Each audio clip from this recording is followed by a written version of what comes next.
Meatloaf is known for being a traditional family meal, but today we are going to take your typical meatloaf recipe and change it up a bit with personal chef Bill Collins.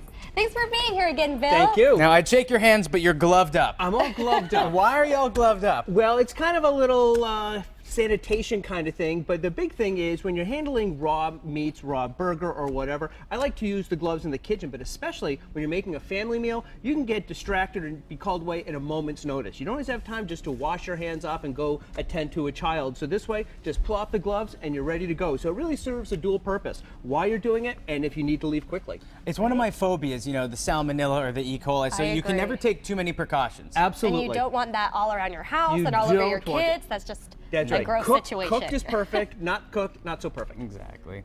When it comes to chicken and beef, though, when you're cooking it, how do you know when it's clear of salmonella? I don't even know if you know this, but when you're cooking chicken, obviously you don't want any pink there, but how much is enough?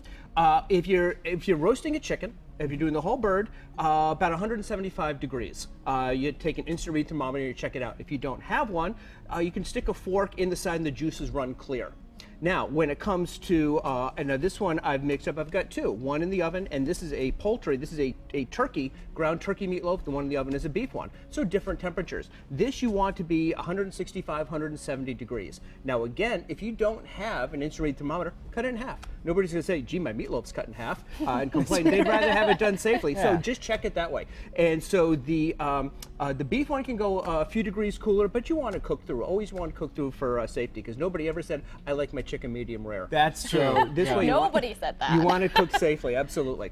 Let's go over what's in our meatloaf today. You say this is turkey one, which makes it a little healthier. It makes it a little bit healthier, and there's so many variations on meatloaf. You can go beef, pork, poultry. You can combine them. There's so many ways. So and the great thing about meatloaf is there's no wrong recipe for meatloaf. Everybody has a family favorite. This one is a little variation on the theme because most people put ketchup in their meatloaf. Not a problem. I love ketchup, but not in my meatloaf. So what I've used in this case is some salsa. And so I use a mild salsa, so it doesn't give you a harsh bite, because unless you want a Southwest flavor meatloaf. That'd be interesting. So this way, I moisten it with two things. I put in some mild salsa, and I also put in some evaporated skim milk.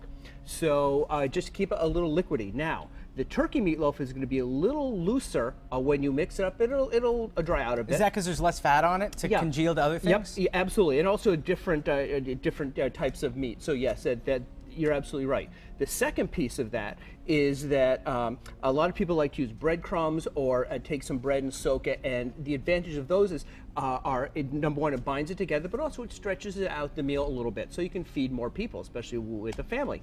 I did not put any of those in here. Not a big deal. You can do it either way you want. Again, it's what your favorite recipe is. My variation on this, again, is the salsa and the evaporated milk, and so it's got a nice flavor to it. And you were telling us earlier that you have a surefire way to get the perfect meatloaf every time. I do, and here's the secret. And that's a big promise. It's a huge promise, and perfect is easy to do when you do this. Is I always warm up a skillet when I'm getting ready to mixing up the meatloaf. I take just a little bit of the meatloaf, just take a little bit out of here, and I put it in there, and I'm going to cook it up. It's like a little tester batch. It's exactly what it is. This way, you don't sit down with the meatloaf and say, oh, not enough salt, or I needed pepper, or I wanted more hot in there. I wanted to balance the seasoning. Once you sit down and eat it, it's already done. But this way, if you test just a little bit, you can do this with your hamburgers before you throw them on the grill.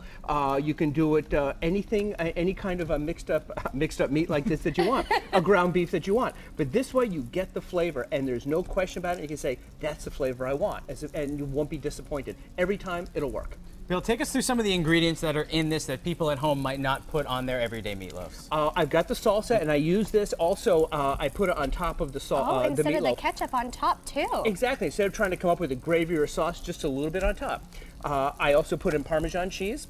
I put in some oregano and some basil, fresh garlic. What I also did was I sauteed onions, peppers, and garlic to put in there, because those always really add a nice foundation.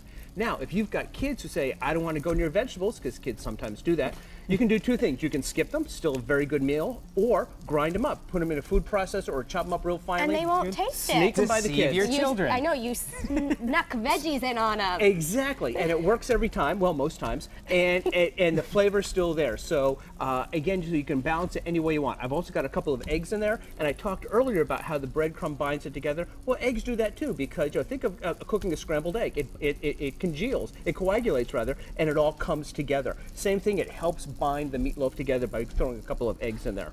Well, Bill, we're going to let you get to it because this looks great and I can't wait for you to finish it up. But this isn't the only thing we're making today. Don't you go anywhere because later in the show we're going to make some rice pudding too, right? I love rice pudding. Can't wait. We are back in the kitchen with Chef Bill Collins to finish up our meatloaf and rice pudding. It looks tremendous. Thank you. does. Yep. I tried it earlier because my knock on meatloaf, I'll tell everyone out there, it's too dry sometimes, and that just rubs me the wrong way. But this is wet, and we're saying earlier, it's the salsa and the evaporated milk. Put a lot of liquid in, absolutely. And so that makes a big difference. I agree with you. I don't like your dried out meatloaf. And so this way, it's nice and moist. You get the flavor that you want. So again, it's the perfect comfort food. And depending on how many people you have, you can make a ton of this. Leftovers, freeze it. It can just go for so many more meals and not just that one. Sandwiches the next day, send the kids off to school with it, or send yourself off to work with it. It really does cover everything. So, and serve with mashed potatoes, the perfect comfort meal. You had a mashed potatoes trick earlier. I did. Oh yeah, you were telling us about And that. what you do is you boil up the potatoes, and when they're done cooking, you drain out the water, and so you've got just the potatoes left inside there. You put them back on the burner. The burner's off, and then what you want to do is just for a few moments, and the heat from the residual heat in the burner, it's going to dry out, not so much dry out, but get rid of the extra evaporation and liquid in the potatoes. So you don't have this mushy, wet potato just from the water. So you can add your milk, your butter, your sour cream, whatever you want to, without making it so mushy because you're fighting the water that's in there. Quick little tip, and while you're getting other things ready, you just need a few moments on the burner.